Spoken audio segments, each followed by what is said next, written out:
innocence lost, sin took the fall.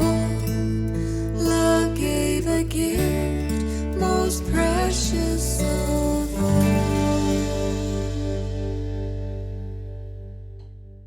Hey everybody, I'm Heather Thomas Van Deren, and I would like to welcome you to the testimony series called What Love Means.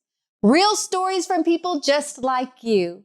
And today we are in Boyd, Texas with Scott Smith, and we are at a friend's home here in Boyd, and we just thank them so much. Robbie and Tony, we thank them so much for letting us come and be part of this program here today. I'm glad to have you, Scott. I'm glad to be on here, Heather. How are things going? Things are going pretty well. Yeah? Absolutely.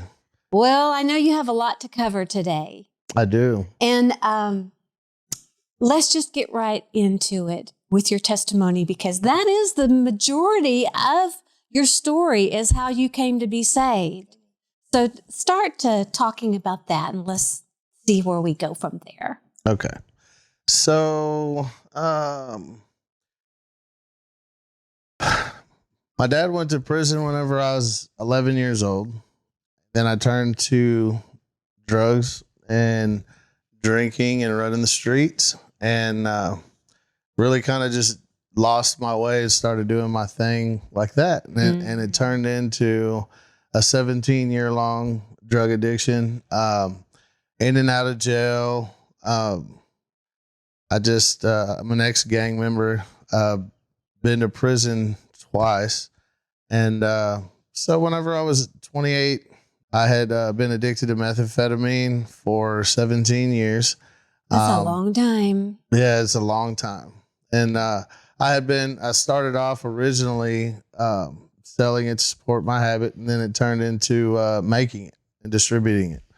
And so I had everything that you would think a person that was doing that or living that lifestyle would want, money, cars, and what the world thinks. Exactly. What the world would think a person would want, all the material things, all the money, and all the stuff like that. And yet I was empty inside my soul. Absolutely. I was the unhappiest I had ever been. And I knew that I needed something bigger. I knew that I wanted to be free. I just couldn't find the way to be free.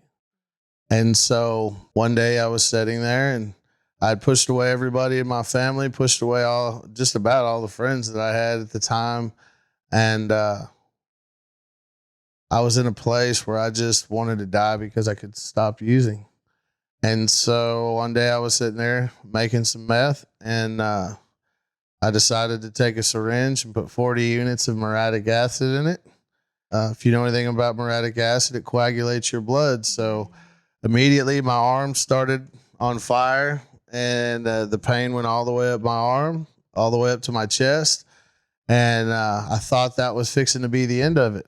I stood up and grabbed my chest, and it was like time stopped. It was like everything came to a standstill, and I could feel the presence of God there. And it's not like he spoke audibly, but he spoke into my spirit, into my mind.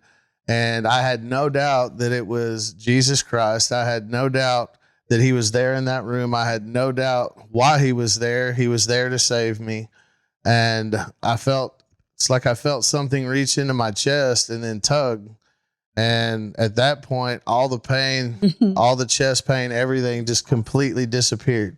Yeah. Completely disappeared. And I felt myself in the presence of a holy and righteous God, which caused me to see myself as I was, lost, broken, and all the ways that I had lived. And I immediately hit my knees. I immediately started crying, and nobody told me to. I never knew that I should do it that way. I just knew in the presence of God that I just started confessing all these things that I was. I was a horrible person. I was a horrible friend. I'd become a horrible son. I had lied. I had cheated people. I had stole from people.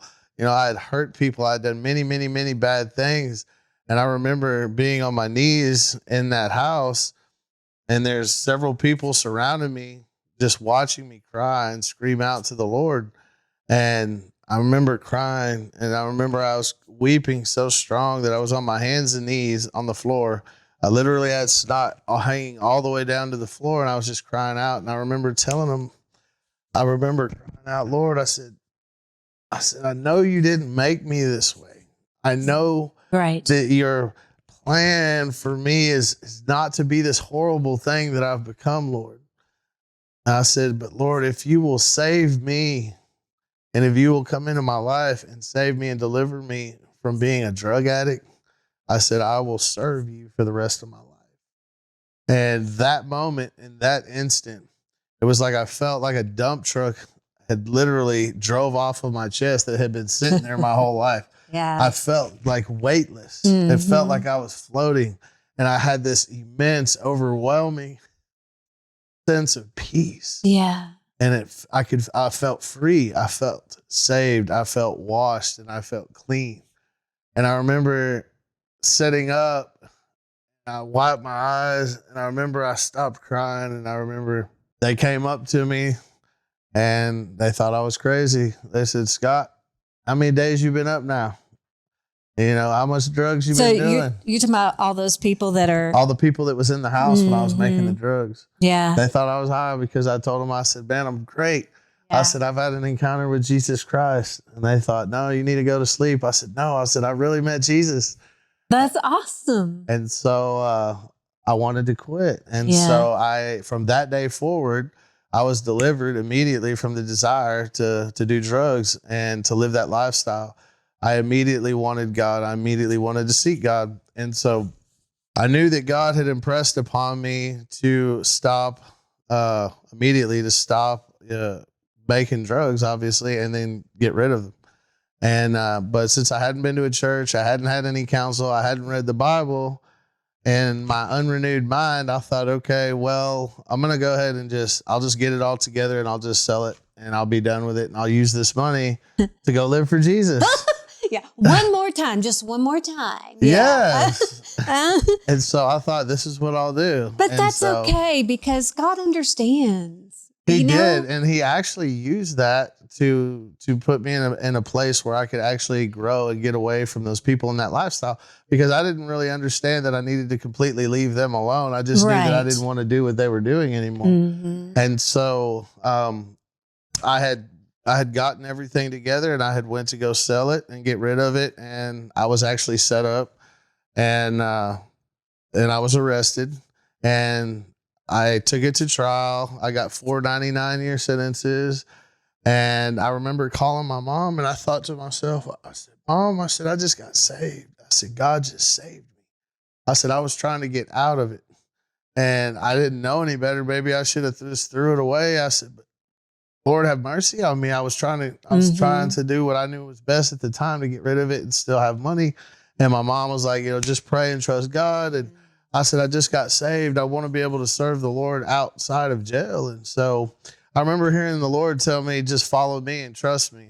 And so I followed him, and I trusted him, and everyone that came in the door, I told them about Christ. Everyone that came into that jail cell, I would invite them to Bible study. I would tell them about Jesus, and I was just about my Father's business. And 11 months later, we took it back to trial and on an appeal, and we gave 4 99-year sentences back. I was re-indicted, and God worked in such a way that I went from an 80-year sentence down to a 13-year sentence. And they sent me to, which God bless me, they sent me to one of 2 units that allow Christians to participate in a seminary class in school and to be able to preach the gospel on the unit. He was just paving a way for you. Yes. That's awesome. And so that just shows me that even in the darkest times, the light shines the brightest in the darkest times. And so during that time, during that stay in prison, in the beginning, it was hard to repair that relationship with my mom. And I used to write her 3 letters a week for the longest time before she would really start responding. But I was faithful, and I prayed, and I trusted God, and I just wrote to her and told her what God was doing in my life.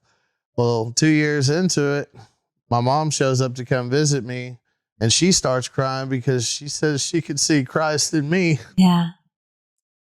He shows. And so I asked her, I said, do you want what I have? And she said, yes. And so I got to lead my mom to the Lord. That's amazing. And 2 months later, she brings my older brother back, and I got to lead my older brother to the Lord. Wow. And so it's just been one thing after the other. I've prayed for people in prison. God's used me to pray for people and see them get healed. And there's just many, many stories that go along with that.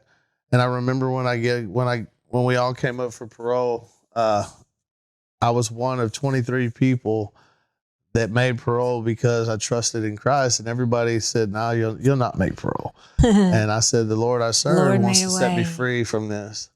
And they came back. I was the only one that made parole that year, and so I've been out 8.5. Oh, I've been out 9, 10, 11 years, 10 years, and I just got off parole 2.5 months ago. I'm so proud of you. Thank you. That's awesome. What about people that might not know exactly how to be saved, and maybe they're not going to have a big Damascus Road experience like you did? You know, really, it's pretty simple though, isn't it, Scott? Yeah, How to ask Jesus into your heart. it is. How would you tell the people that maybe don't know him to do that today?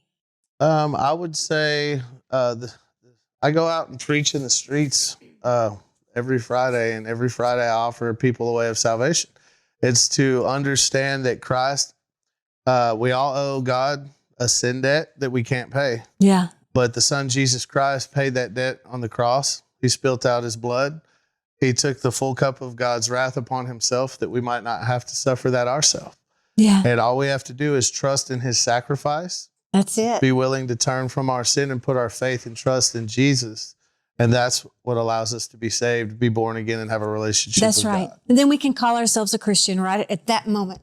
That's right. Because we will be representing him, and he has cleansed us, and the old man is gone. Gone. Not coming back. Not coming back. I love your story because there's so many people that, believe it or not, are going to relate to what you've been through. Maybe not the whole thing, but maybe there's certain things like, the drugs is a really big deal. Right. That's a big deal. There's so many people that are slaves to that, but there's always hope. There's always hope to get out from under that. Always. And the way is Jesus Christ. Every time. How can they get a hold of you, Scott? You could reach me at my cell phone, which is 940-389-2225. And that's a way to reach me and contact me as far as the street ministry or my church, U-Turn World Ministry. U-turn. And that's what you made. Yes. You made a big U-turn. I made a U-turn. That's awesome. And if you I call love out it. the name of Jesus, you can make a U-turn today. That's right. And also, if you would like to be on this show, if you have a testimony of salvation that you would like to share with me, just like Scott did today, you can contact me at htvministries.com or email me at countrygirlsings@live.com. And again, Scott, I want to thank you so much for letting us meet here in Boyd, Texas. And we'll just see what God's going to do from here on out. I'm so grateful to have had you here. Thank you. Blessings. We'll see y'all later. Thank you. Bye-bye.